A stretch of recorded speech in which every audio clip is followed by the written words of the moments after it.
दिमाग को बिना बर्नआउट किए लंबे समय तक हाई लेवल पर काम करना है तो आपको सिर्फ ज्यादा मेहनत करने की जरूरत नहीं है। आपको अपनी ब्रेन एनर्जी को मैनेज करना सीखना होगा। इसे आप न्यूरो एनर्जी मैनेजमेंट प्रोटोकॉल की तरह समझ सकते हैं। ध्यान रहे, हर इंसान की फोकस क्षमता अलग होती है, इसलिए कोई एक फिक्स टाइम हर व्यक्ति पर बिल्कुल एक जैसा काम नहीं करता। लेकिन कुछ ऐसे सिद्धांत हैं जो लंबे समय तक काम करने में मदद कर सकते हैं।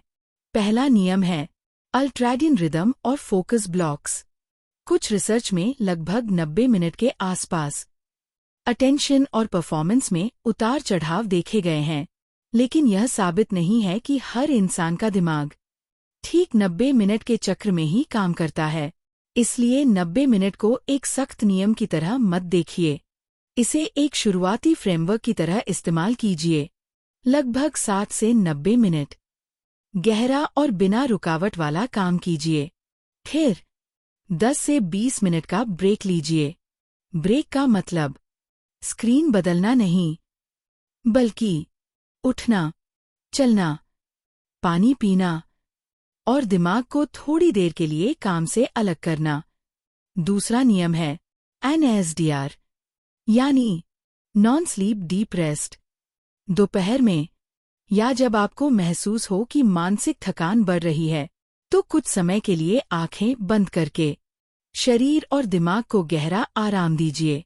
यह योग निद्रा जैसे प्रोटोकॉल के जरिए भी किया जा सकता है। ऐसे अभ्यासों पर शुरुआती रिसर्च मौजूद है और योग निद्रा के दौरान ब्रेन और न्यूरोट्रांसमीटर गतिविधि में बदलाव देखे गए हैं। लेकिन यह कहना सही नहीं होगा कि NSDR आपके डोपामाइन को 80% तक रीलोड कर देता है।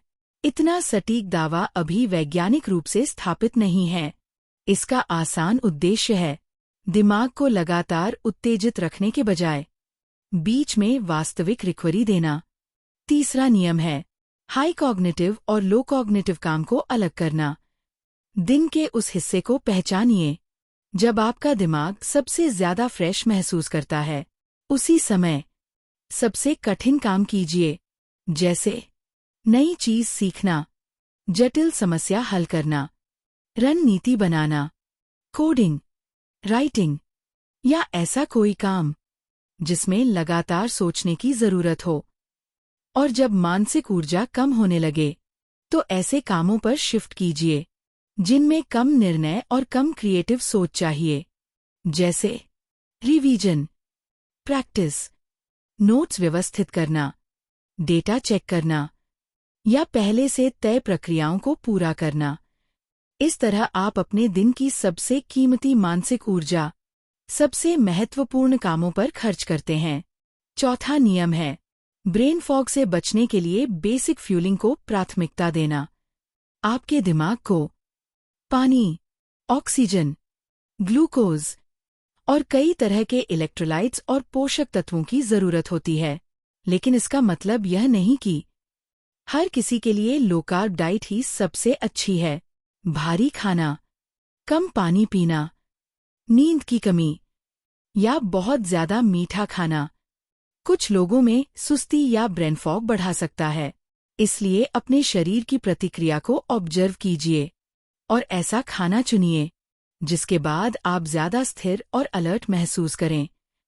पानी पर्याप्त मात्रा में पीते रहिए और अपनी डाइट को संतुलित रखिए। पांचवा नियम है डिसीजन फैटिग को कम करना। दिन भर में बहुत सारे छोटे छोटे फैसले आपका मानसिक लोड बढ़ाते हैं।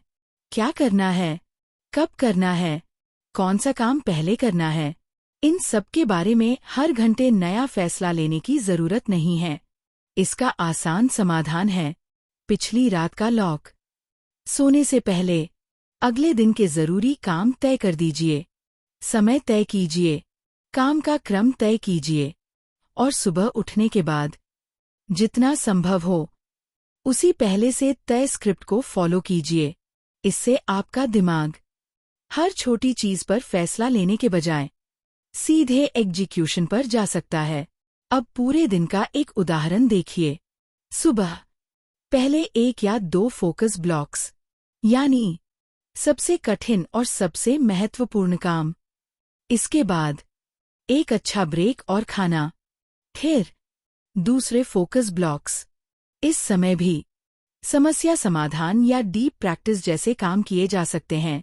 दोपहर के आसपास अगर मानसिक थकान महसूस हो रही है तो कुछ समय का डीप रेस्ट या एनएसडीआर।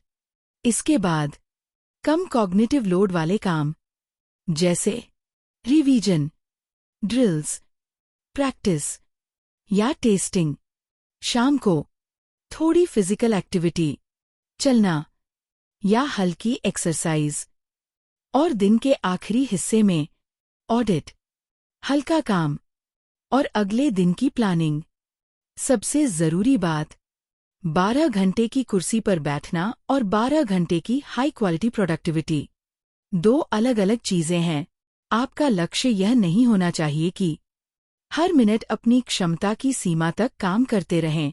आपका लक्ष्य होना चाहिए ऊर्जा के उच्च स्तर वाले समय में हाई वैल्यू काम करना और रिकवरी के जरिए अगले फोकस ब्लॉक के लिए खुद को तैयार करना। और याद रखिए, 12 घंटे काम करना कोई जादुई संख्या नहीं है। कुछ लोगों के लिए कम घंटे में किया गया गहरा काम 12 घंटे की थकी हुई मेहनत से कहीं ज्यादा उपयोगी हो सकता है।